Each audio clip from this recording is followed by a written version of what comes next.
Dawn broke like a judgment over Coyote Bluffs, painting the red rocks the color of old blood. The screams came with the light cutting through the morning silence, like a rusty blade dragged across bone.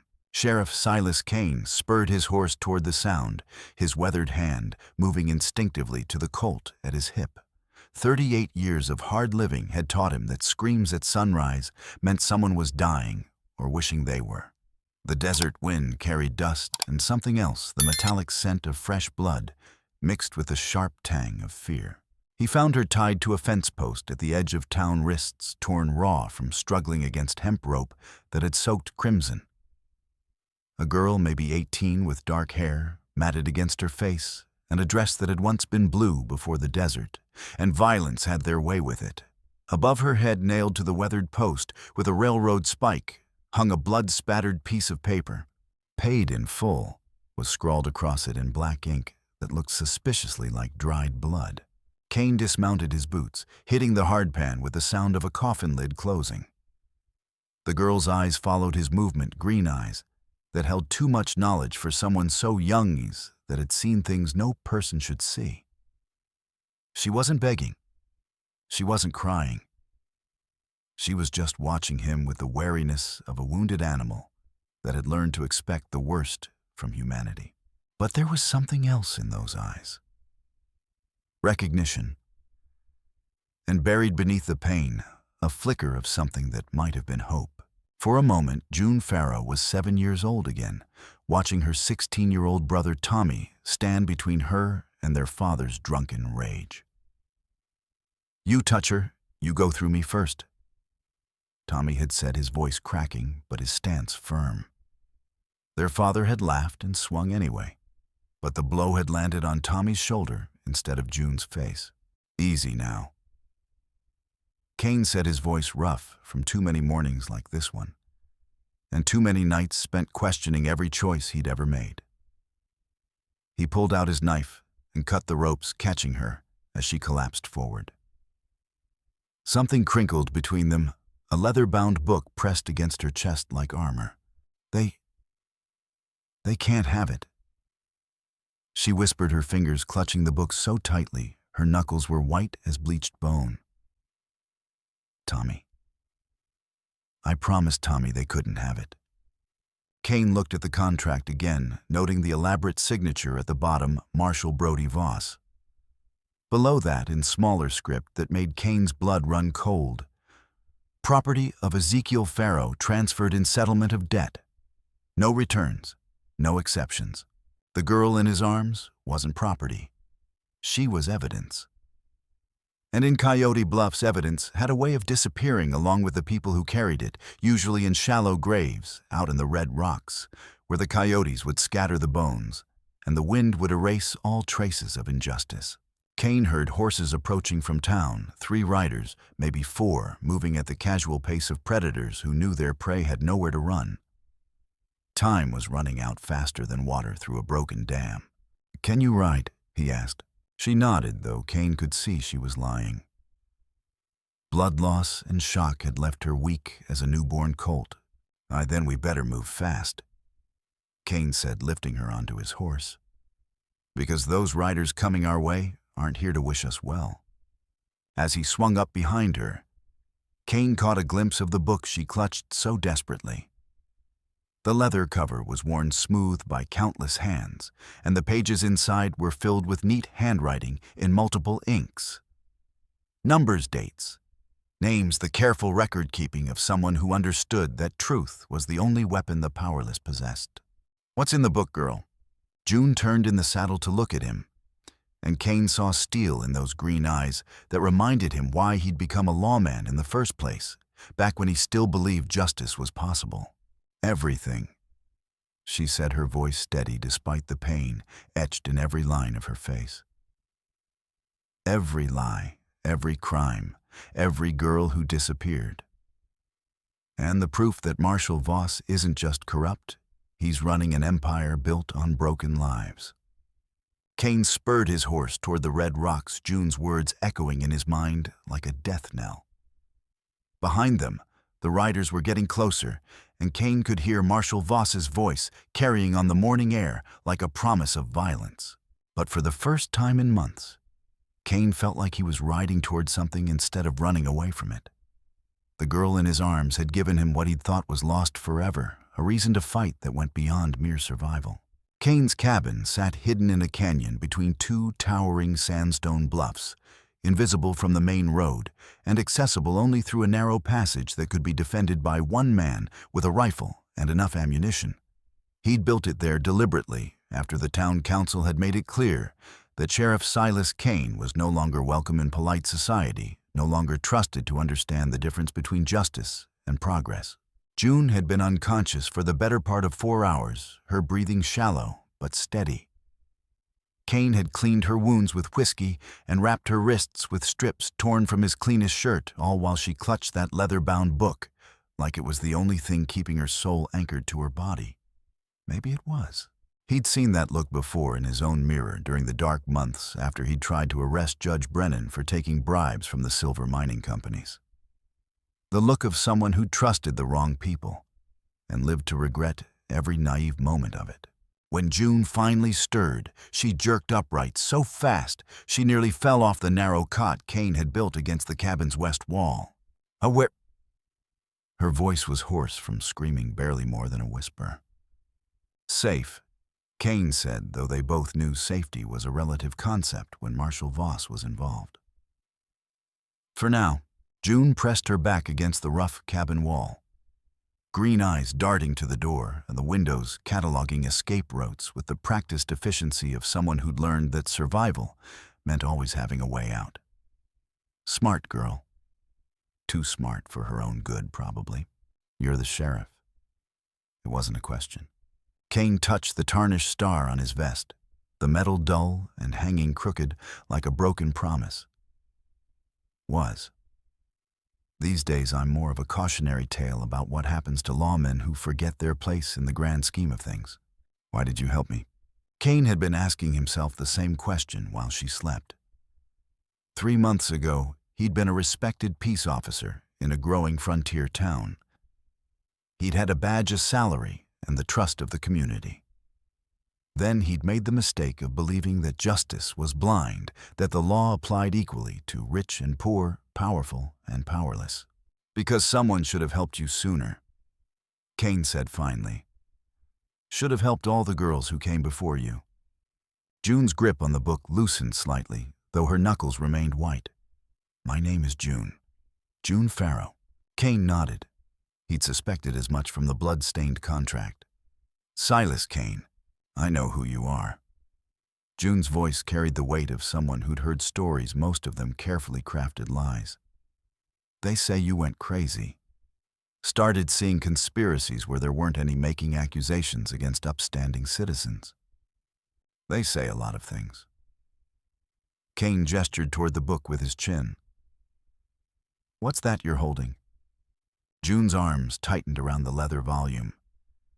Something that's going to change everything, if we live long enough to use it. Outside, Kane could hear horses approaching through the canyon passage, 3 riders, maybe 4, moving at the careful pace of men who knew exactly where they were going and weren't particularly worried about resistance. The sound echoed off the sandstone walls like distant thunder growing closer with each heartbeat. They found us, June whispered, and Kane heard something in her voice that was worse than fear. Inevitability. The weary acceptance of someone who'd run this race before and knew how it always ended. Kane moved to the window, peering through a gap in the flour sack curtains. Marshal Voss sat his black gelding like a king surveying his domain, flanked by 2 deputies whose badges gleamed silver in the afternoon sun. Behind them rode a man Kane recognized as Ezekiel Farrow, thin as a rail and twice as worthless, with the shifty eyes of someone who'd sold his soul in installments and was surprised to find himself spiritually bankrupt. June Farrow. Voss's voice carried easily across the distance, smooth as aged whiskey and twice as poisonous. Your daddy's come to collect what's his girl. Time to come home and face up to your responsibilities. Kane felt June move behind him, heard the soft rustle of pages being turned. When he glanced back, she was pressing something between the book's pages, a small piece of paper covered in what looked like coded numbers and letters. "Promise me something," she said, her voice steady despite the tremor in her hands. "If they take me, don't let them have this book. Whatever they do to me, whatever happens, don't let them destroy the truth." Kane studied her face, seeing something he hadn't expected in someone so young, absolute resolve. This wasn't just a scared girl anymore. This was someone who'd made peace with dying for a principle, someone who understood that some things were worth more than survival. "What's in the book, June?" "The truth," she said, and her smile was sharp enough to cut glass. "All of it. Every name, every date, every dollar that changed hands. Every girl who disappeared and every man who made it happen, including the one who's been helping them cover it all up." The horses were closer now, close enough that Kane could hear leather creaking and metal jangling. Close enough to hear Marshal Voss laughing about something the sound like gravel being poured into a tin cup. "No." Ezekiel Pharaoh's voice cracked like a whip, high and desperate. "You get out here right now. You've caused enough trouble for one lifetime." Kane looked at the girl, at June, and made a choice that would define the rest of his life, however long that might be. He'd failed to protect too many people, had stood by, while corruption ate away at everything he'd sworn to defend. He wouldn't fail another innocent person, not while he still had bullets in his gun and breath in his lungs. "Stay behind me," he said, checking his Colt and finding it fully loaded. "And whatever happens out there, don't let go of that book." June stood swaying slightly from blood loss and exhaustion, but her green eyes were clear and determined. "They'll kill you, you know. Voss doesn't leave witnesses who can identify him." Kane smiled, and it felt like the first honest expression he'd worn in months. "Then, I guess we better make sure we're the ones left standing when the dust settles." Kane stepped onto his porch with June behind him, feeling the weight of 4 sets of eyes measuring him for a coffin. Marshal Voss sat his black gelding with the confidence of a man who'd never been told no by anyone who lived to repeat the experience. His silver badge caught the afternoon sun like a mirror reflecting light, but no justice whatsoever. His deputies flanked him like bookends, hard men with harder faces, and the kind of scars that came from violence, not honest work. But it was Ezekiel Pharaoh who drew Kane's attention, June's father, looking like he'd been carved from driftwood and left to weather in the desert sun until all the humanity had been burned out of him. "There she is, Marshal, just like I told you." Ezekiel said, his hands shaking as he pointed at his daughter with one gnarled finger. "Ran off in the night with property that don't belong to her. Stole it right out from under my nose while I was sleeping off a drunk." "Your property." Kane's voice carried enough ice to freeze the Colorado River. "The book." Voss said, his tone conversational, like they were discussing the weather instead of human trafficking. "Ezekiel here says his daughter took something that belongs to important people. People who don't appreciate having their private business aired in public." June stepped forward, and Kane felt her trembling against his shoulder, not from fear, but from rage so pure it could have powered a steam engine. "I'm not going back to that life. I'm not going back to being sold like livestock. Now, June." Ezekiel's voice took on a wheedling tone that made Kane's skin crawl. "You know you can't take care of yourself out here in the wild. Look what happened last time you tried to run away. You nearly died out there in the desert, would have, if those good men hadn't found you and brought you back where you belong. I nearly died because you sold me to those men for $50 and a bottle of whiskey." The words hit the air like a thunderclap. Voss's eyes narrowed to slits, and Kane saw his hand drift toward the ivory-handled Colt at his hip. The deputies shifted in their saddles, hands moving to their weapons with the fluid motion of predators sensing blood in the water. "Now that's quite an accusation," Voss said, his voice still conversational, but with an edge that could cut bone. You got any proof of these wild claims, girl? Because making false statements about law-abiding citizens is a serious crime in this territory. June's grip tightened on the book, her knuckles white as sun-bleached stone. I have everything I need right here.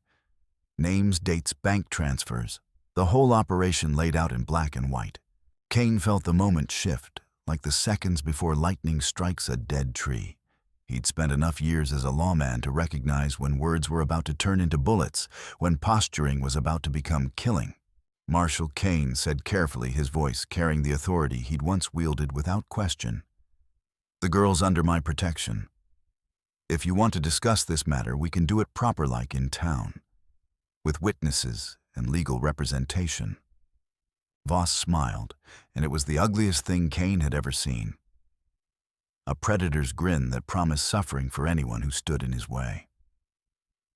See, that's where you're wrong, Kane. You're not the law anymore. Hell, you're barely a citizen anymore the way you've been carrying on making wild accusations against your betters. I am the law in this territory, and I'm telling you to step aside and let a father reclaim his wayward daughter. No, the word hung in the air between them like smoke from a gunshot. Kane saw Voss's deputies shift in their saddles, hands moving closer to their weapons. In the distance, a hawk circled over the red rocks, waiting for whatever was about to die. You sure about this, Kane? You want to throw your life away for some thief who doesn't even appreciate the sacrifice you're making?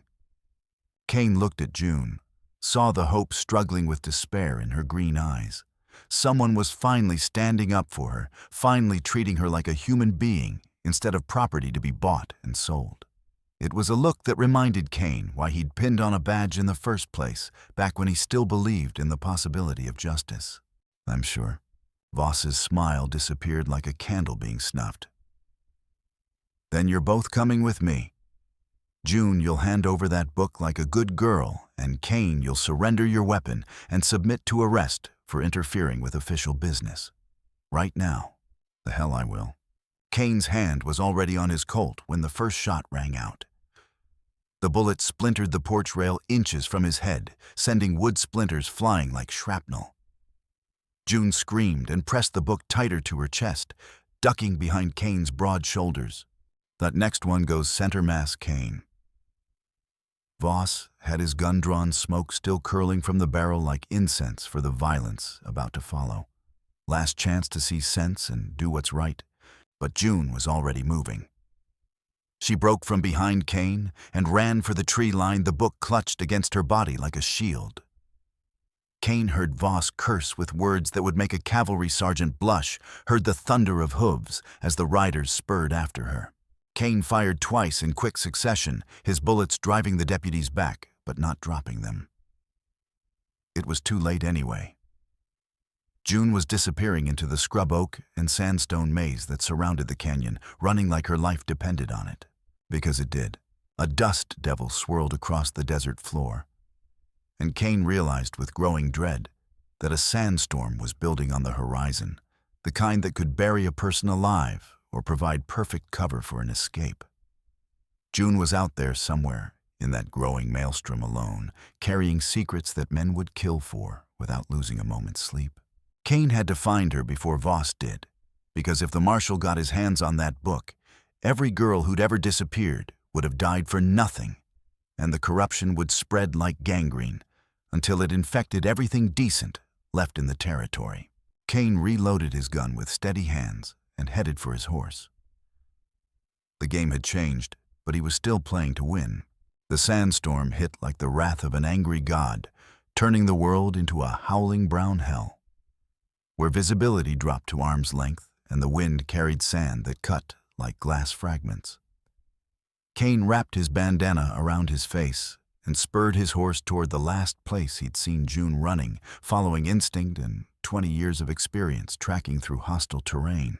He found her trail in a wash between two towering bluffs, boot prints, small ones heading toward the abandoned mining district where silver dreams had died and left behind only empty holes and broken promises.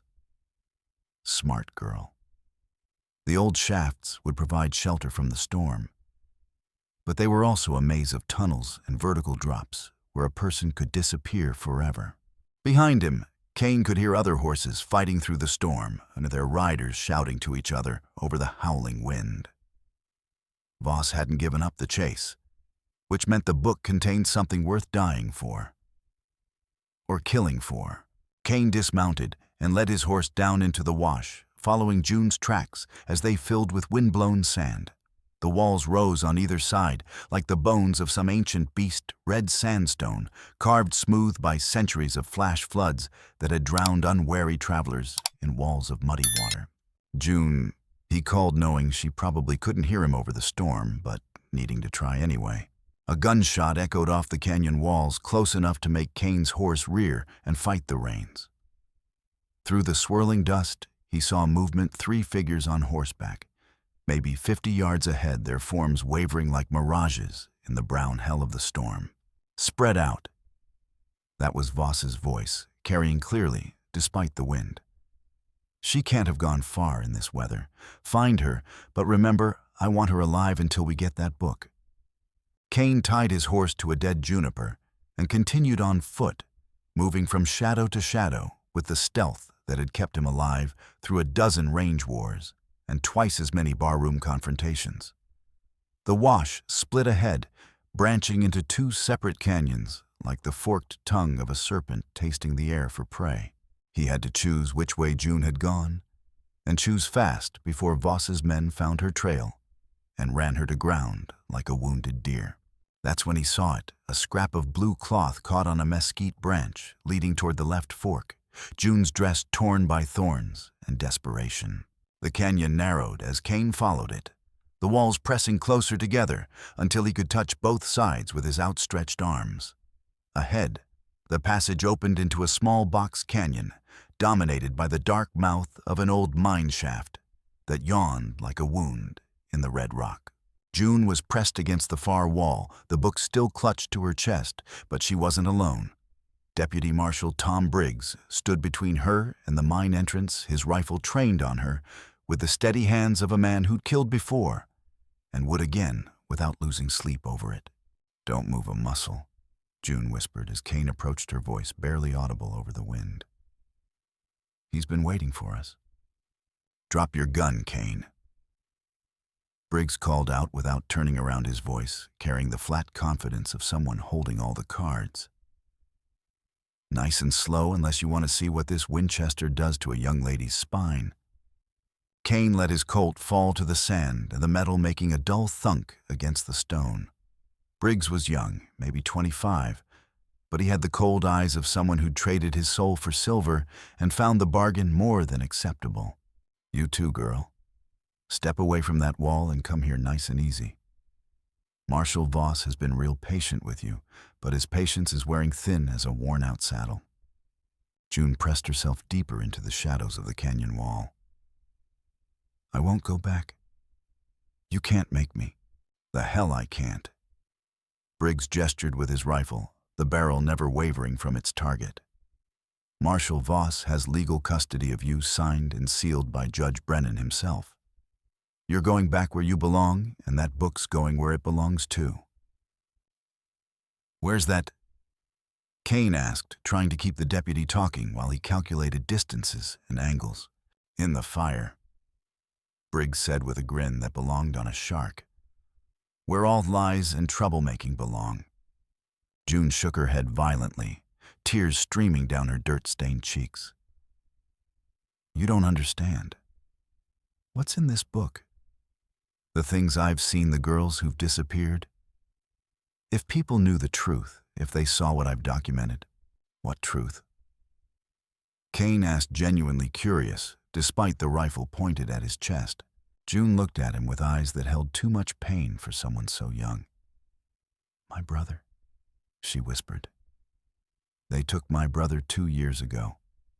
Said he could work off Papa's debt. But they didn't just take him to work, they turned him into one of them. Made him help them take other children." Kane felt his stomach drop like a stone down a deep well. He'd heard the whispers and the stories about children who went missing in Coyote Bluffs. Runaways, people said. kids who couldn't handle the harsh life of the territories. But Kane was beginning to understand that some of those children hadn't run away at all. "Where is he now?" Kane asked. June opened her mouth to answer, but Briggs cut her off with a sharp whistle that echoed off the canyon walls. "That's enough talking. Marshal Voss wants to see you both, and what Marshal Voss wants, Marshal Voss gets. Always." The deputy stepped closer, his rifle never wavering. But he made the mistake of looking at June instead of Kane. For just a moment, his attention was divided between two targets. Kane grabbed a handful of sand and threw it in Briggs's face. The deputy cursed and stumbled backward, temporarily blinded, bringing his rifle up in a wild arc. Kane lunged for his fallen gun, but Briggs recovered faster than expected. The rifle shot echoed through the canyon like thunder from an angry god. Kane felt the bullet burn past his ear and bury itself in the sandstone wall behind him. Rock chips stung his cheek as he rolled, came up with his Colt, and put 2 rounds center mass into Briggs's chest before the man could work the lever action again. The deputy fell backward, his rifle clattering against the rocks. Blood spread across his shirt like spilled wine, and his eyes stared sightlessly at the storm-darkened sky. June stared at the body, her face white with shock. "You killed him." "He would have killed us both without batting an eye." Kane holstered his gun and moved to June's side, checking her for injuries. "Are you hurt?" She shook her head, but Kane could see she was trembling. "Taking a life changed you, even when you had no choice, even when it was kill or be killed." Kane knew that better than most. "We need to move," he said. "Voss heard that shot. He'll be here soon, and he won't come alone or unprepared." June nodded and started toward the canyon mouth, but Kane caught her arm. "The other way, through the mine shaft. It's too dangerous. Those tunnels go for miles underground. We could get lost, could fall down a shaft, could—" Kane smiled grimly. "I know these mines better than anyone still breathing. I helped survey them 10 years ago, back when the silver was still running strong, and men thought they could dig their way to heaven." June looked at the dark mouth of the tunnel, then back at Kane. For the first time since he'd found her tied to that fence post, she smiled. "Lead the way, Sheriff." The mine shaft stretched into darkness like the throat of some ancient beast that had swallowed too many dreams and not enough dreamers. Kane lit a torch from his saddlebags and led June into the bowels of the earth, their footsteps echoing off the rough-hewn walls that still bore the pick marks of long-dead miners who died poor despite their backbreaking labor. The air was stale and thick, heavy with the memory of cave-ins and gas explosions that had claimed dozens of lives. Somewhere in the darkness ahead, water dripped with the steady rhythm of a funeral drum, marking time for the dead who would never see sunlight again. "Tell me about your brother," Kane said, as they walked, his voice low and careful. Sound carried far in these tunnels, and the last thing they needed was to advertise their location to anyone who might be following. June was quiet for so long, Kane thought she wouldn't answer. When she finally spoke, her words came out in a rush, like water through a broken dam. "His name is Thomas. Tommy. He's 16 now, though I haven't seen him in 2 years except in my nightmares." She paused, her breathing sharp in the confined space. "He tried to protect me when things got bad at home. When Mama died and Papa started drinking heavy, started gambling with money we didn't have, Tommy would stand between us. He'd take the beatings meant for me, tell Papa that if he wanted to hurt someone, he should pick on someone his own size." Kane felt something cold and hard settle in his stomach like a lead weight. What happened to him? Papa owed money. Gambling debts to some men in Silver Creek, but mostly to Marshal Voss himself. When Papa couldn't pay, June's voice broke like a twig underfoot. Voss said Tommy could work off the debt. Said he'd teach him to be a man, give him skills and opportunities. Papa let him take my brother like he was a prize bull being sold at auction. The torch flickered, casting dancing shadows on the tunnel walls that looked like the ghosts of dead miners still searching for silver that would never make them rich. Kane adjusted his grip on the torch and kept walking, leading June deeper into the maze of passages that honeycombed the mountain. That's when you started keeping records, Kane said. It wasn't a question. June nodded, her face grim in the torchlight. At first, I just wanted to know where Tommy was, wanted to make sure he was safe. So I started watching. Listening. Following Voss's men when they thought no one was looking. She patted the book against her chest. I wrote down everything. Names, dates, places, how much money changed hands and for what. Which girls went missing and when. How many girls, June? 7 that I know of for certain. Maybe more. Her voice was hollow as an empty grave. They take them to a place outside town. An old Mexican fortress that Voss bought cheap after the war, maybe 10 miles north of Coyote Bluffs in the Red Rock country. The girls who come back, they're not the same. And some of them don't come back at all. Kane stopped walking the torchlight, playing across his weathered face and highlighting the hard lines that 20 years of frontier justice had carved around his eyes. You've been there. To the fortress, once. I followed one of Voss's men there, thinking maybe I'd see Tommy, maybe find a way to get him out. June hugged the book tighter, her knuckles white in the flickering light. I saw things, Kane. Things that would make you sick to your stomach. Rich men from back east paying good money for things that shouldn't be for sale. Things no decent person would buy. The pieces were falling into place in Kane's mind, like the tumblers in a lock, forming a picture ugly enough to make him want to put his fist through the tunnel wall. Marshal Voss wasn't just corrupt, he was running a network that stretched far beyond Coyote Bluffs, trafficking in human misery with the efficiency of a business operation. Who else knows about this? Nobody believed me at first. June's laugh was bitter as alkali water. They said I was just a troubled girl making up stories to get attention, trying to cause problems for my betters. Even when Pastor Williams tried to help, tried to ask questions around town, her voice trailed off into the darkness, into what happened to Pastor Williams. They found him dead 3 days after he started asking questions. Horse threw him, they said. Terrible accident. June's voice was flat, emotionless. Except Pastor Williams was the best horseman in 3 counties. That man could ride anything with 4 legs and a heartbeat.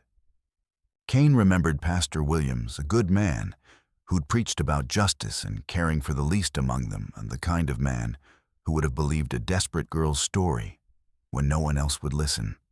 His death had been the beginning of Kane's own doubts about the official version of events in Coyote Bluffs. Or there's more. June continued, her voice dropping to a whisper that barely carried over the sound of dripping water. The book has codes. Numbers that match up to bank transfers, property deeds, shipping manifests. Someone on the inside was helping me decode them, someone who wanted the truth to come out. Who? June was quiet for a moment, and Kane could hear the weight of secrets in her silence. Mrs. Henderson, the woman who runs the boarding house. She lost her own daughter 5 years ago, and she's been gathering evidence ever since. But she's in danger now, just like us. If Voss gets his hands on this book, a lot of good people are going to die. They came to a junction where 3 tunnels branched off in different directions, like the fingers of a skeletal hand. Kane held up the torch, studying the walls for the chalk marks he'd made years ago during the survey work. The marks were still there, faded but visible, pointing the way to safety. This way, he said, turning left into a passage that sloped gradually upward toward what he hoped was still a viable exit. As they walked deeper into the maze of tunnels, Kane found himself thinking about the choices that had brought him to this point. 3 months ago, he'd been a respected lawman in a small but growing town. He'd had a badge, a salary, and the trust of the community. Now he was an outlaw, hiding in abandoned mine shafts with a girl half his age and a book full of secrets that could get them both killed.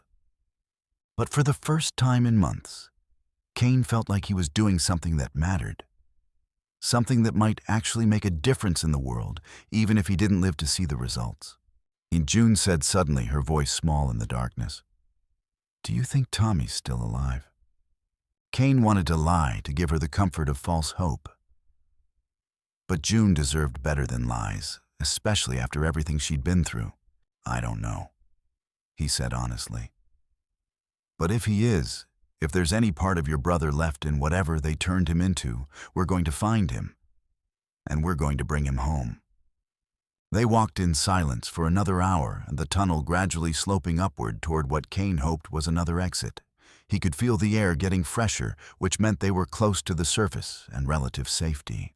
But when they finally emerged into daylight, Kane's blood turned to ice water in his veins. They were standing on a ridge overlooking the town of Coyote Bluffs, and rising from the valley below were columns of black smoke that spoke of destruction and death. Something was burning. Something big. Kane shaded his eyes against the late afternoon sun and studied the smoke. It was coming from the boarding house district where Mrs. Henderson lived and worked, trying to make sense of a world that had taken her daughter and left her with nothing but grief and the need for justice. "They're sending a message." June whispered, her face pale with understanding. "Anyone who helps us, anyone who asks questions about what's really happening." Kane didn't wait to hear the rest. He was already running down the ridge toward town, June close behind him, despite her exhaustion. The book of secrets bounced against her chest with every step, and Kane wondered if they were already too late to save anyone else. The smell of smoke grew stronger as they approached the outskirts of Coyote Bluffs, but it wasn't just wood smoke. There was something else in the air, something that made Kane's stomach turn over and reminded him of battlefields and mass graves. By the time they reached what had been Mrs. Henderson's boarding house, it was too late for salvation, but not too late for justice. The building was a blackened shell, still smoldering like the bones of some great beast. A small crowd had gathered to watch it burn, their faces carefully neutral, their eyes avoiding contact with anyone else's.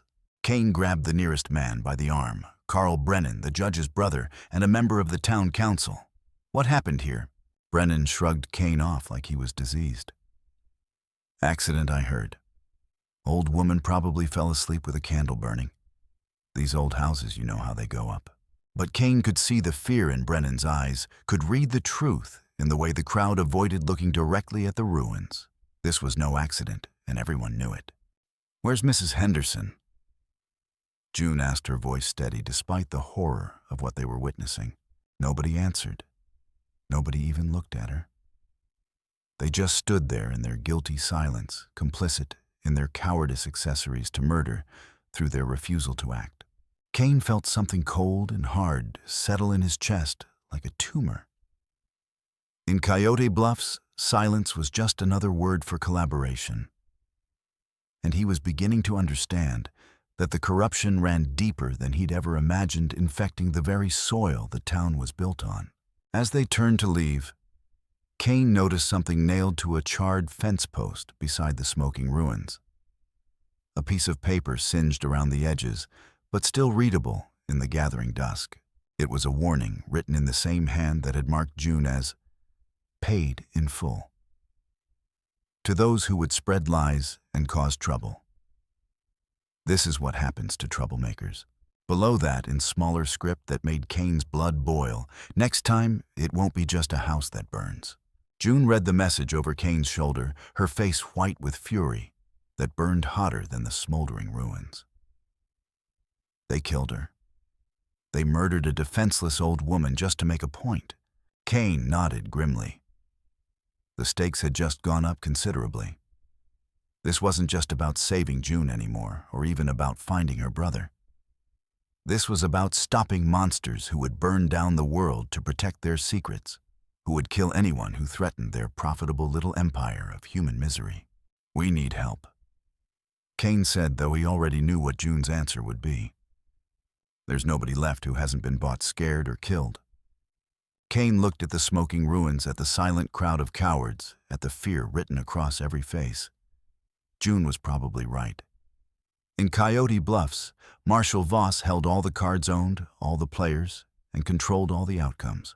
But Kane had been a lawman long enough to know that even the most careful criminals made mistakes eventually. And when they did, their whole carefully constructed world could come crashing down around their ears. "Show me the book," he said. June hesitated for just a moment and then handed it over with the reverence of someone passing along a sacred relic. Kane flipped through the pages, studying the neat columns of numbers and dates, the careful handwriting that spoke of patience and determination. His eyes weren't what they used to be, but he could still make out the patterns hidden in the data, money flowing in and out of accounts. Names that matched up to missing persons reports he'd filed months ago. Property transfers that made no sense unless you understood that human beings were being treated as commodities. And there, near the back of the book, a hand-drawn map. Detailed but crude, showing a location in the red rocks north of town, with trails, buildings, and defensive positions marked with military precision. "This is where they take them," June said, pointing to an X marked on the map. "The old Mexican fortress I told you about." Kane studied the map, comparing it to his mental picture of the territory. He knew that area, had hunted there, as a boy had tracked rustlers through those canyons as a young deputy. It was remote, defensible, and miles from the nearest neighbor who might ask inconvenient questions. It was also where they would find the truth, no matter how ugly it might be. "We're going there," Kane decided. "Tonight." June stared at him like he'd suggested they walk into hell with their hands tied behind their backs. "That's suicide. Voss will have guards, guns, men who shoot first and don't bother with questions. We'll never make it out alive. Maybe not. But we can't run forever, June. And we can't let them keep doing this to innocent people." Kane closed the book and handed it back to her. "Sometimes you have to make a stand, even when the odds are stacked against you like cards in a crooked poker game." June looked at the book in her hands, then at the smoking ruins of Mrs. Henderson's boarding house. When she looked back at Kane, her green eyes had gone hard as winter ice. "All right," she said. "But if we're going to do this, we're going to do it right. And I know someone who can help us." Kane raised an eyebrow. "I thought you said there was nobody left." June smiled, and there was something dangerous in it, something that promised violence and justice in equal measure. "I lied. The someone turned out to be a boy of maybe 12, all elbows and knees, and eyes that had seen too much for someone who should still be playing with wooden toys. He was waiting for them in the ruins of the old assay office, perched on a broken chair, like a crow on a fence post, patient as death itself. "This is Billy," June said. "Billy Porter. His sister Mary was one of the girls who disappeared 6 months ago." Billy nodded at Kane, his expression serious as a hanging judge. "June says you're fixing to stop Marshal Voss." "That's the plan." Kane studied the boy, seeing steel in his young spine. "What do you know about all this business?" "More than I want a mister." Billy pulled a crumpled piece of paper from his pocket with hands that shook slightly. "Mary left me this before they took her the second time. Said if anything happened, I should give it to someone who'd listen and wouldn't run scared." Kane unfolded the paper carefully. It was covered in the same numerical code he'd seen in June's book, but this one was different. These weren't financial records. They were names and locations written in a shaky hand that spoke of fear and desperation. Mary worked at the fortress for 3 months before she escaped the first time. Billy explained, his voice barely above a whisper. She wrote down everything she could remember before they caught her again. Every face, every voice, every secret she overheard them rich men talking about. June leaned over Kane's shoulder, studying the paper in the fading light. "This is it," she breathed. "This is what we need." Mary heard them talking about. She stopped, her face going white as bleached bone. "What is it?" Kane asked, though he had a sinking feeling he already knew. June's hands were shaking as she pointed to a name near the bottom of the list. "Thomas Farrow, my brother. He's not just working for them, Kane. According to this, he's one of them now." Kane felt his stomach drop like a stone down a deep well. "What do you mean?" "According to Mary's notes, Tommy helped them capture 2 of the girls last month. He's the one who convinced them to trust him to come with him willingly. Tears streamed down June's face like rain on a window. They turned him into a monster. They broke him down and built him back up in their own image. Billy nodded sadly, his young face grave with knowledge no child should possess. That's what they do to the boys they take. They break you down until you don't remember who you used to be, until you'll do anything just to survive another day. Kane read through the list again, seeing the pattern now with horrible clarity. Young men taken as children, trained to be predators. It was more systematic than he'd imagined, more thoroughly evil than his worst nightmares had conjured. "There's something else," Billy said quietly. "About you, Sheriff Kane." Kane looked up from the paper, feeling ice form in his veins. "What about me?" Mary wrote down a conversation she overheard between Marshal Voss and some man from back east. They were talking about getting rid of you, about how you were asking too many questions and needed to be handled permanent-like. A cold wind seemed to blow through the ruined building, carrying with it the scent of death and betrayal. Kane had known he was in danger, but hearing it confirmed made it real in a way that twisted his guts into knots. "The man from back east." Kane said, his voice steady despite the chaos in his mind. "Did Mary hear his name?" Billy nodded, and Kane saw sympathy in the boy's eyes. "Judge Brennan. Your own Judge Brennan." The world tilted sideways, like a house built on quicksand. Kane gripped the edge of the broken chair, his knuckles white as sun-bleached bone. Judge Brennan, the man he'd tried to arrest for corruption and the man the town council had protected, wasn't just taking bribes from mining companies. He was part of Voss's network, had been from the beginning. But there was more. Kane's eyes caught on another name in Mary's careful handwriting, and his blood turned to ice. There in the margin, written in different ink, S. Kane, Silver Creek Bank Job, 1870. Kane stared at the notation, his mind racing back to a day 3 years ago that he'd tried to forget. He'd been tracking bank robbers following a lead that Judge Brennan had provided. The trail had led to Silver Creek, where Kane had arrested 3 men for robbing the local bank. But the stolen money was never recovered, and the men had died in jail before they could talk. Now Kane understood. He hadn't been stopping a bank robbery, he'd been eliminating witnesses to one. The money had gone to fund Voss's operation, and Kane had been the unwitting executioner of anyone who could expose the truth. "It gets worse." Billy continued, his voice barely audible in the gathering darkness. "They knew you were getting close to the truth, so they set you up. All those times you thought you were investigating random crimes, following leads that came from concerned citizens. They were feeding you information, leading you in circles like a dog chasing its own tail." Kane's mind raced back over the past year, re-examining every case, every clue, every convenient dead end. How many times had Judge Brennan been the one to suggest a new lead? How many times had evidence disappeared just before Kane could act on it? How many innocent people had died because Kane had been played like a fiddle by men who saw him as nothing more than a useful tool? "They played me." Kane said, his voice hollow as an empty grave. "The whole time they were playing me." June reached out and touched his arm, her fingers warm against his skin. "It doesn't matter now. You know the truth. What matters is stopping them before they destroy any more lives." But Kane was shaking his head, seeing the full scope of their situation with crystal clarity. "Don't you see? If Brennan's been feeding them information, then they know everything. They know about the book, about what we're planning, about every move we've made. They've been 3 steps ahead of us from the beginning." The implications crashed over him like an avalanche. Every move they'd made, every plan they'd formed, Voss had probably known about it before they'd even acted. They weren't hunters tracking their prey. They were the prey walking straight into a trap that had been set months ago.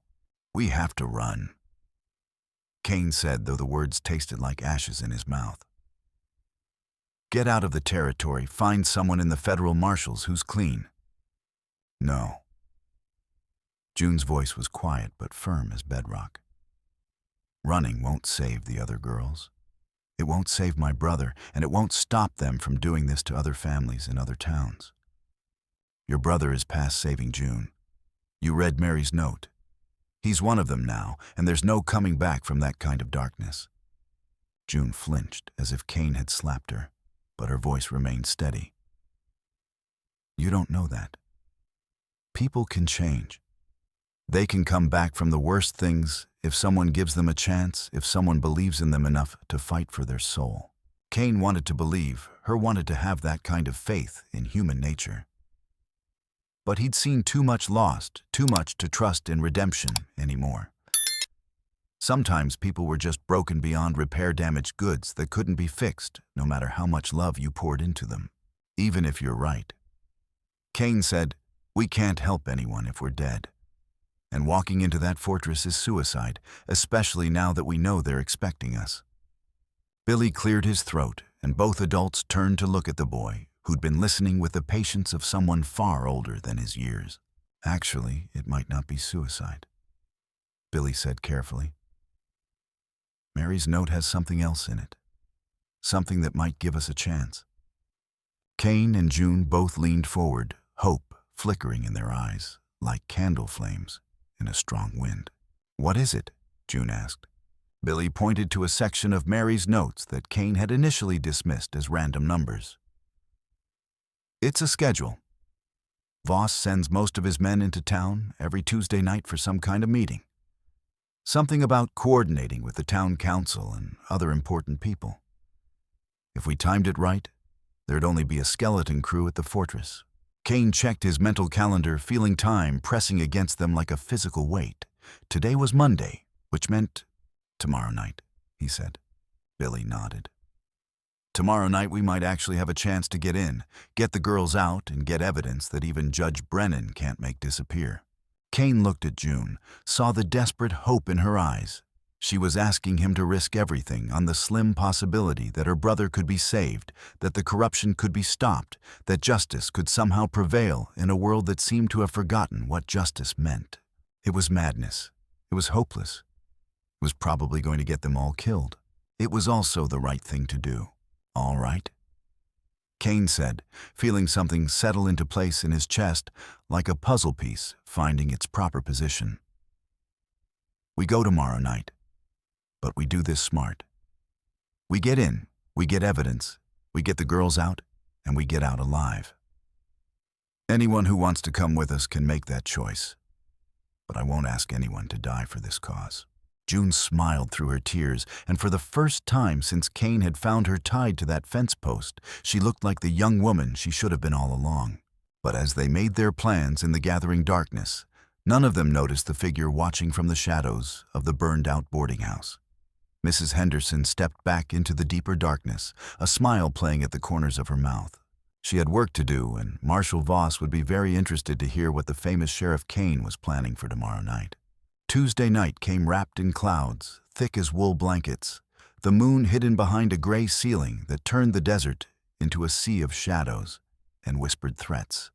Kane crouched behind a boulder on the ridge, overlooking Voss's fortress, studying the compound through a pair of field glasses he'd borrowed from Billy's dead father, a man who'd died asking too many questions about his daughter's disappearance. The fortress sat in a natural bowl, surrounded by red rock walls that rose like the sides of an ancient crater, accessible only by a narrow trail that wound down from the rim like a snake seeking water.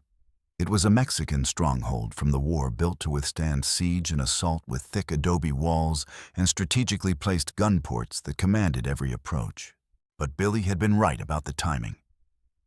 Kane could see only 4 men moving around the compound, and their lanterns bobbing like fireflies in the darkness. The rest of Voss's crew was in town, attending their weekly conspiracy meeting, where they divided up the profits from human misery. "How many buildings?" June whispered beside him, her voice barely audible in the night air. Kane adjusted the focus on the glasses, studying the layout with the eye of a man who'd spent years planning raids and ambushes. Main fortress, 2 outbuildings, what looks like a stable complex. There's a corral with maybe 20 horses, and I can see what might be a powder magazine built into the hillside behind the main structure. The girls. Kane swept the glasses across the compound again, looking for signs of life in the darkened windows. Light leaked from the main fortress, but the outbuildings were dark as graves. Hard to tell from here. If they're keeping prisoners, it would probably be in the cellars or one of the smaller buildings where screams wouldn't carry to the main road. Billy materialized beside them like a ghost, the boy's natural stealth both impressive and unsettling. I counted the guards, he reported in a whisper. 4, like you said. But there's something else. I saw someone in the stable. Someone young moving around like they belonged there. Kane felt June tense beside him like a bowstring being drawn. Tommy. Maybe. Too dark to tell for sure, but the size was right. Kane lowered the glasses and studied the trail down to the fortress. It was treacherous in daylight.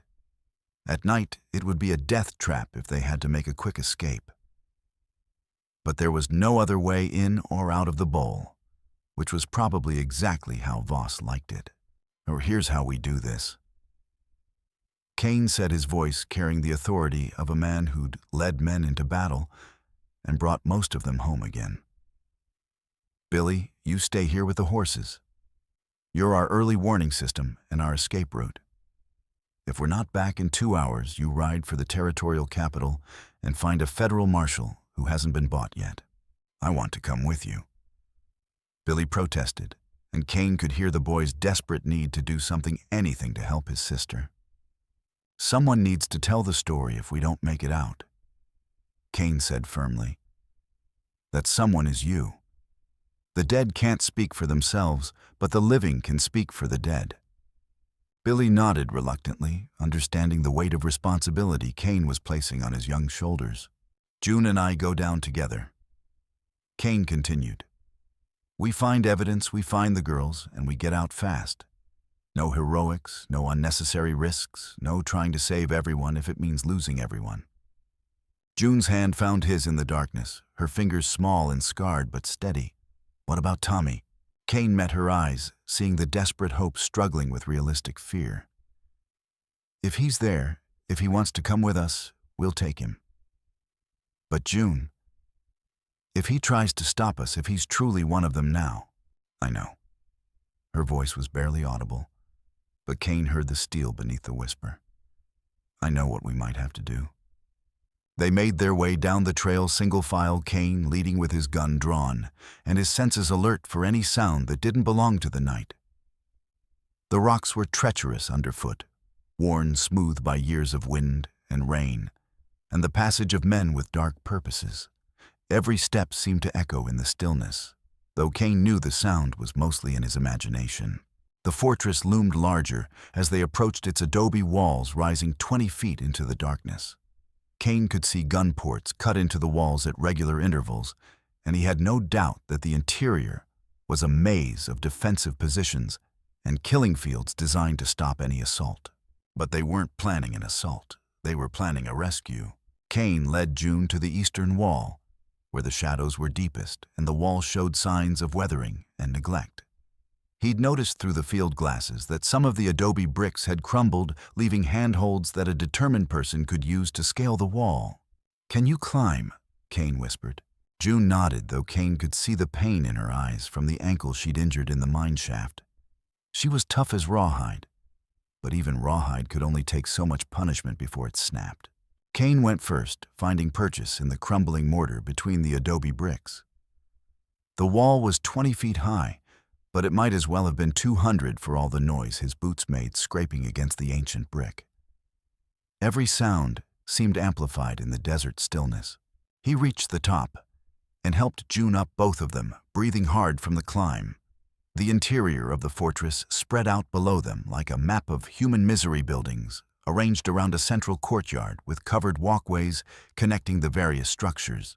Kane could see guards moving with lanterns, but their patrol routes were predictable, designed more to keep prisoners in than to keep rescuers out. These men had grown complacent in their success, confident that no one would dare challenge Marshal Voss on his own ground. They were about to learn how wrong they were. Kane and June dropped down into the courtyard, landing softly on hard-packed earth that had been worn smooth by the passage of countless feet. The fortress was bigger than it had looked from the ridge, with more buildings and more places to hide prisoners than Kane had anticipated. "Where do we start?" June whispered. Before Kane could answer, they heard voices approaching from the main building. Two guards were making their rounds, moving casually and talking in low voices about the weather and the quality of the whiskey they'd been drinking. Kane and June pressed themselves against the wall, holding their breath as the guards passed within arm's reach.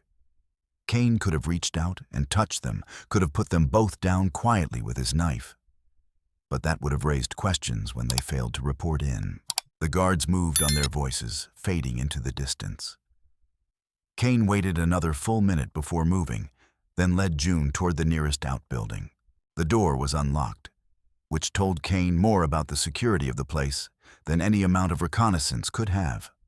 Inside, they found a storage room filled with supplies, food, weapons, ammunition, and other items that spoke of a long-term operation with serious backing. But no prisoners. They tried the next building, moving carefully through the shadows and timing their movements to avoid the guards' patrol routes. This building was different, cleaner, more carefully maintained, with the kind of furnishings that spoke of wealth and comfort. Kane realized with growing disgust that this was where the customers stayed when they came to conduct their business. Rich men from back east, paying premium prices for things that should never be for sale. The third building was what they were looking for. The door was locked, but Kane made short work of it with his knife, picking the simple mechanism in seconds. Inside, the air was thick with the smell of fear and unwashed bodies. Kane lit a match, and the flame revealed a nightmare made real. The building had been converted into a prison with cells lining both walls and iron bars dividing the space into compartments barely large enough for a person to lie down. In the cells, Kane could see huddled figures, young women and girls, some no older than 13 or 14. "Sweet Jesus," June whispered, her voice breaking with horror and rage. Kane counted quickly. 8 prisoners, all female, all showing the signs of systematic abuse and neglect. Their eyes reflected the match flame like those of trapped animals, hopeful, but afraid to believe that rescue had finally come. "We're here to help," Kane said softly, his voice carrying clearly in the confined space. "We're going to get you out of here." One of the girls, a redhead with fierce green eyes that reminded Kane painfully of June, stepped forward to the bars of her cell. "You're the sheriff, Kane." Kane nodded, surprised that his reputation had reached even here. "How did you—" "June Farrow told us about you." The girl said, her voice hoarse but determined. "Said you were one of the good ones, one of the few lawmen who couldn't be bought or scared off.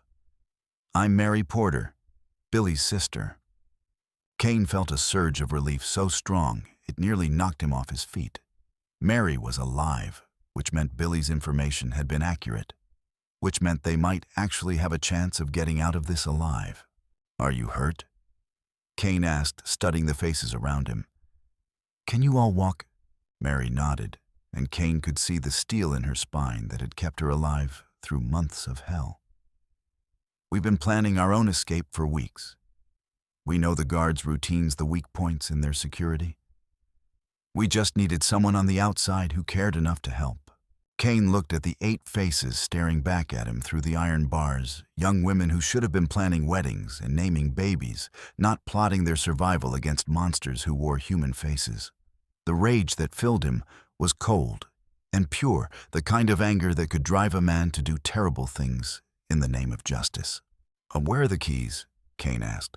"Guard shack," Mary said, pointing toward the main building. "But Kane, there's something else you need to know. About the boy they used to help them catch new girls." Kane felt June go rigid beside him. "What about him?" Mary's eyes were full of sympathy as she looked at June. "He's here tonight. I saw him earlier talking to the guards. I think they're planning something special for you, June." They know you're coming. The words hit Kane like a physical blow. They'd walked into a trap just as he'd feared. But it was too late to turn back now. The girls were here. Tommy was here, and somewhere in this fortress of human misery was the evidence they needed to bring down Voss's entire operation. "We stick to the plan," Kane said, though his mind was racing with new possibilities and dangers. "Get the keys, free the prisoners, and get out before anyone knows we're here." But even as he spoke, Kane heard something that made his blood turn to ice, the sound of boots on stone, moving fast and with purpose. Not the casual pace of guards on patrol, but the urgent rhythm of men responding to an alarm. They'd been discovered. "Kane," a voice called out from the courtyard, echoing off the fortress walls like a death sentence. "I know you're in there. Come out now, and maybe some of these girls live to see sunrise." Marshal Voss had returned from his meeting, and he'd brought friends. The fortress erupted into chaos as lanterns flared to life throughout the compound, and armed men took positions behind cover. Kane could hear Voss shouting orders, organizing his men for what was about to become a siege. "The powder magazine," June said urgently, pointing toward the hillside behind the main building. "If we could get to the explosives." Kane shook his head. "Too risky. One stray bullet and we all go up in smoke." But the idea had planted a seed in Kane's mind. The fortress was built to withstand attack from the outside, but its strength could also be its weakness. If the powder magazine exploded, it would bring down the main building and create enough chaos for them to escape. The problem was getting to it. "Mary," Kane said, turning to the imprisoned girl, "you said you knew the weak points in their security. What about that powder magazine? Is there another way to reach it?" Mary's eyes lit up with understanding. "There's a drainage tunnel that runs under the main building. It connects to the old mine workings in the hillside. But Kane, it's rigged with explosives. They use it as a last resort in case of federal raids." Kane smiled grimly. Sometimes the best way to spring a trap was to walk into it on your own terms. "How do we set it off?" Mary pointed to a section of the wall near the back of the prison building. "There's a fuse that runs through the drainage tunnel. Light it, and you've got maybe 5 minutes before the whole place goes up." Kane looked at June, seeing his own thoughts reflected in her green eyes. They could save the girls, destroy the evidence of Voss's crimes, and create enough confusion to escape. But someone would have to stay behind to light the fuse and make sure it didn't get extinguished. Someone would have to sacrifice themselves for the others. "I'll do it," Kane said, but June was already shaking her head. "No. This is my fight, my brother, my responsibility. I should be the one, like hell." Kane's voice carried the authority of a man who'd made his final decision.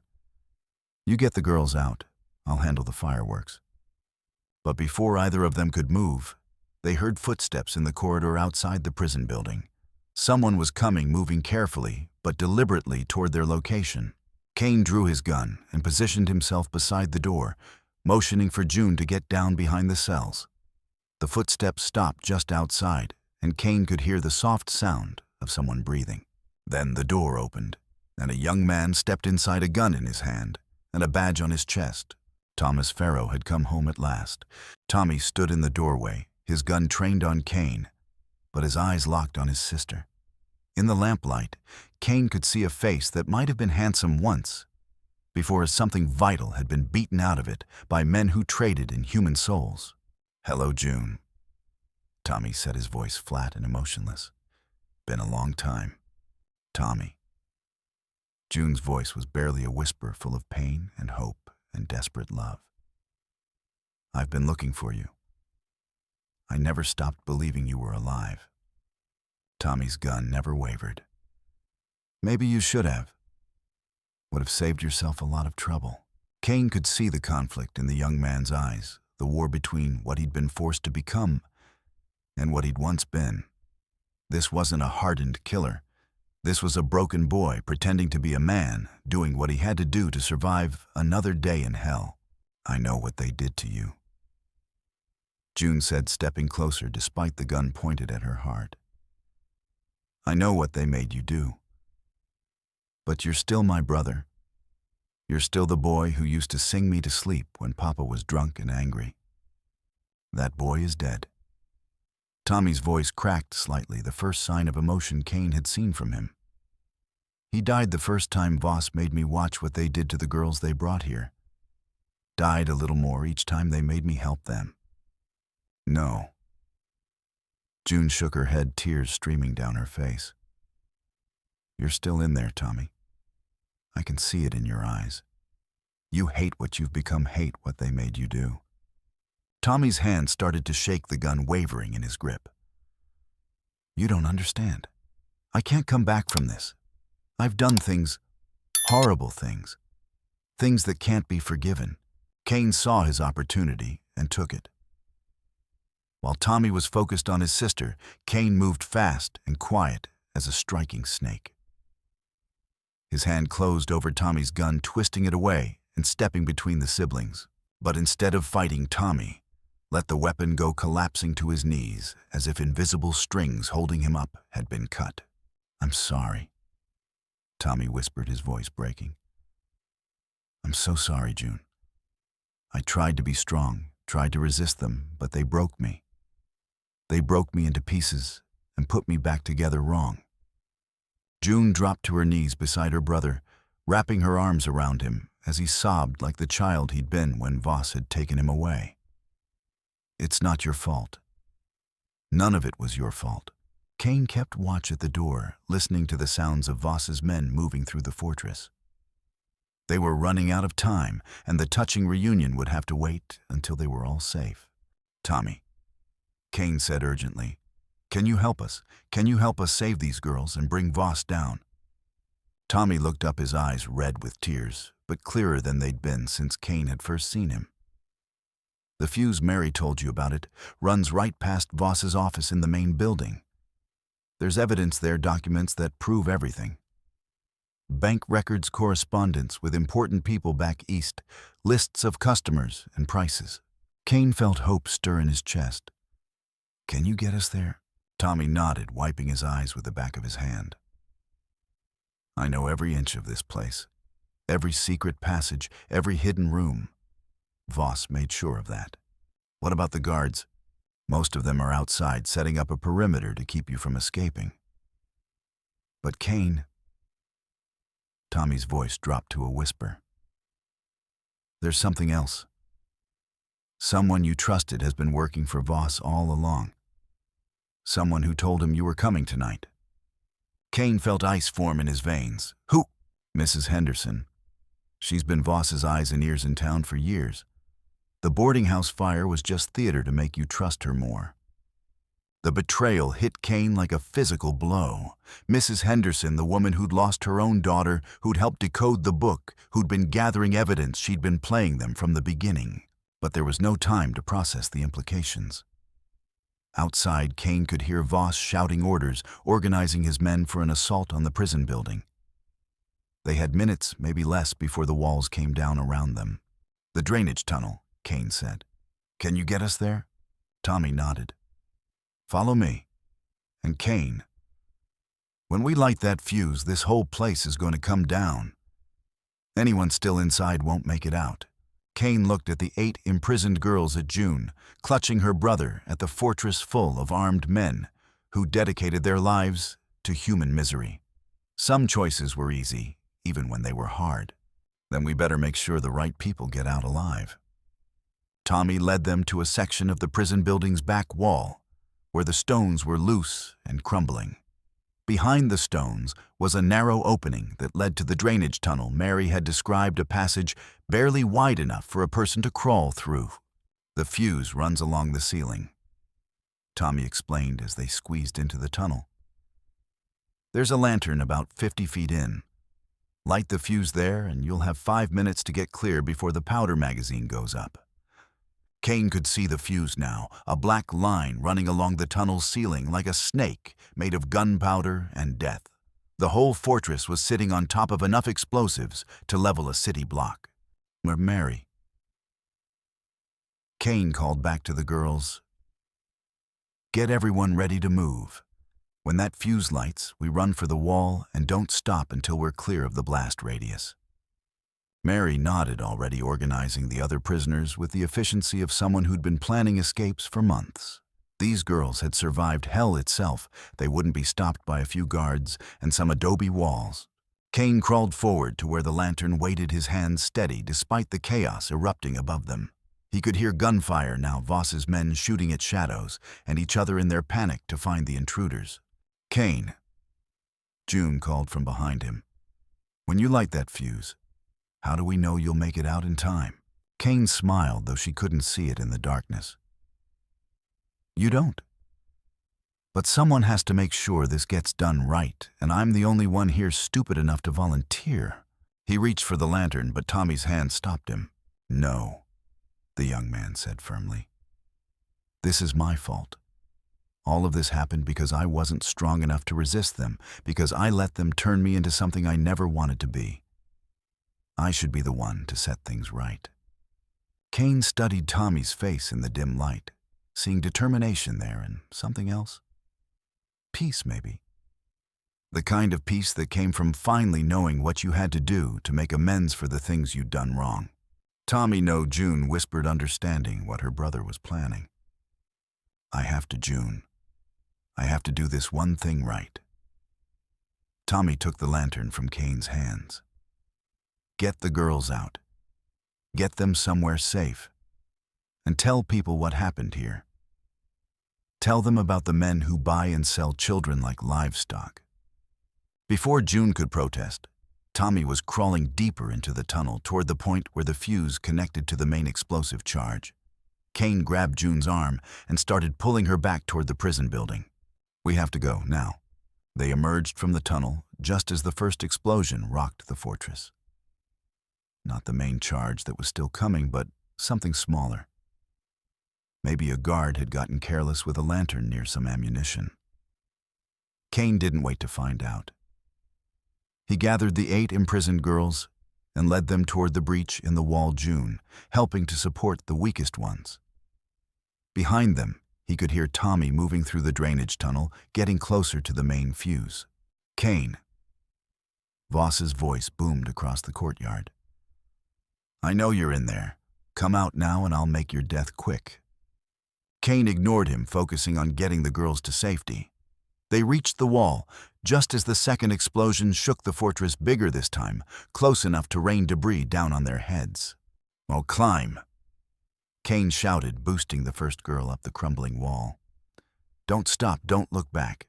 One by one, the girls scrambled up the wall and dropped down on the other side. Mary Porter was the last to go, pausing at the top to look back at Kane. "What about you? I'll be right behind you." Kane lied, knowing someone had to make sure June got out alive. As Mary disappeared over the wall, Kane heard the sound he'd been dreading, the hiss of the fuse catching fire. Tommy had lit the main charge. They now had less than 5 minutes before the entire fortress went up in smoke and flame. "June, go." Kane pushed her toward the wall. "Not without you. Damn it, girl, this isn't the time for heroics." Kane grabbed her by the shoulders, looking into her green eyes one last time. "Your brother is sacrificing himself to save those girls. Don't make his death meaningless by getting yourself killed out of stubbornness." June's face crumpled, but she nodded and started climbing the wall.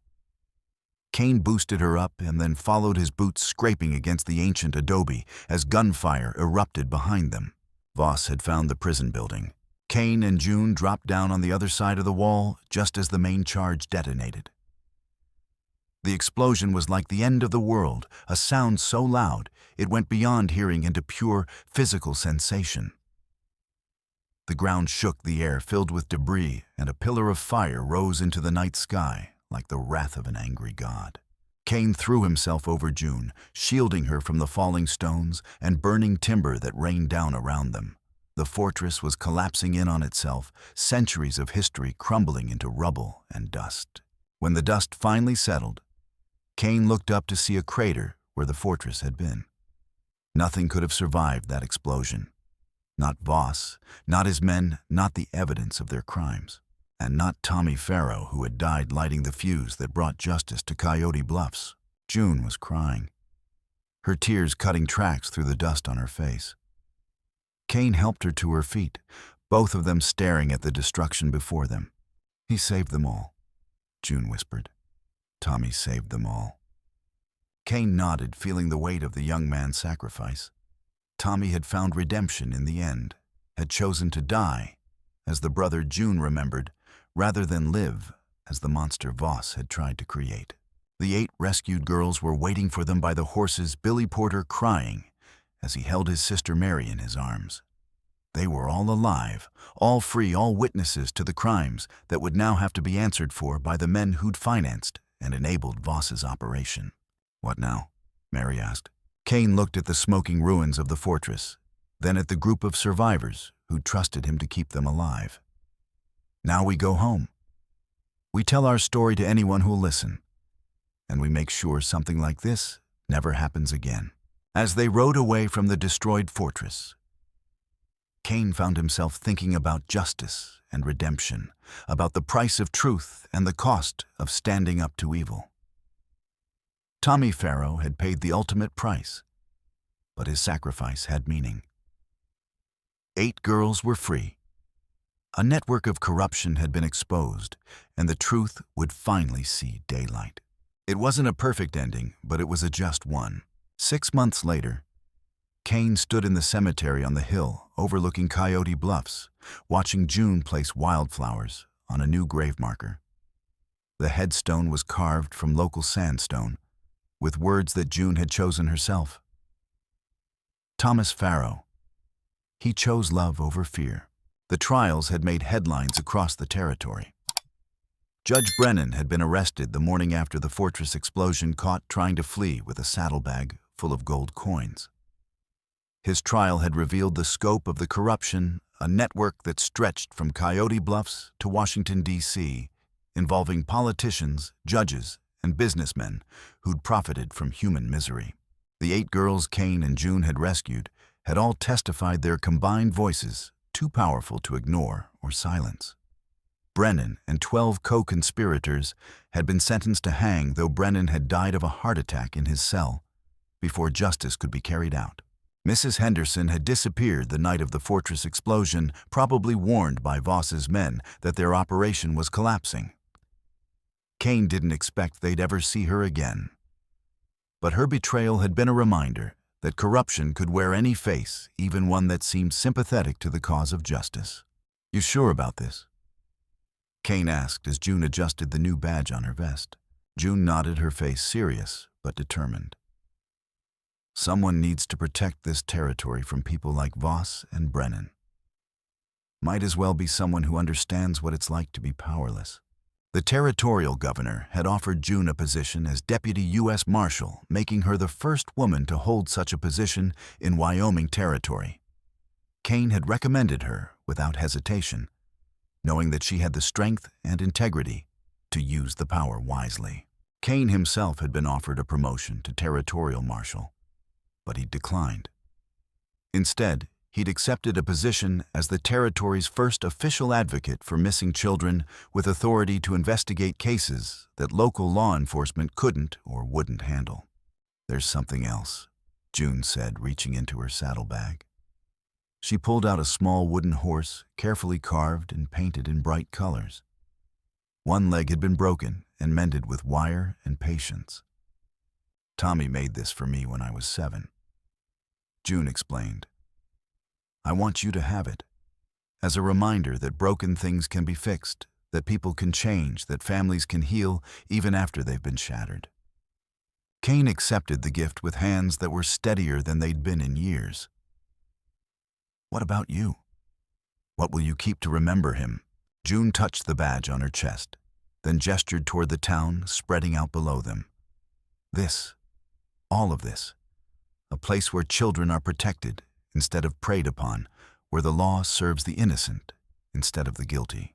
As the sun began to set behind the red rocks, painting the sky in shades of gold and crimson, Kane felt something he hadn't experienced in a long time: hope for the future. The corruption in Coyote Bluffs had run deep, but they'd cut it out like a cancer, and the healthy tissue was already beginning to heal. June Farrow, Deputy U.S. Marshal for Wyoming Territory, squared her shoulders and checked the gun at her hip. Tomorrow would bring new challenges, new crimes to investigate, new children to protect. But tonight, she could rest knowing that justice had been served and that her brother's sacrifice had meaning. "Ready for your first day as a real lawman?" Kane asked. June smiled with the confidence of someone who'd walked through hell and emerged with her integrity intact. "I've been ready my whole life." Together, they walked toward town as the first stars appeared in the darkening sky. Behind them, Tommy's grave stood sentinel over the valley, marking not just the end of a life, but the beginning of something better. In Coyote Bluffs, Wyoming Territory, justice had finally come home to stay. And in the morning, when the sun rose over the red rocks, it would shine down on a place where broken things could be healed, where the innocent could sleep safely, and where the truth mattered more than money or power. Kane paused at the edge of Main Street and pulled Tommy's wooden horse from his pocket, feeling its weight and remembering the boy who'd carved it with love for his sister. Some sacrifices were larger than others, but all of them mattered. All of them had meaning. "Thank you, Tommy," Kane whispered to the wind.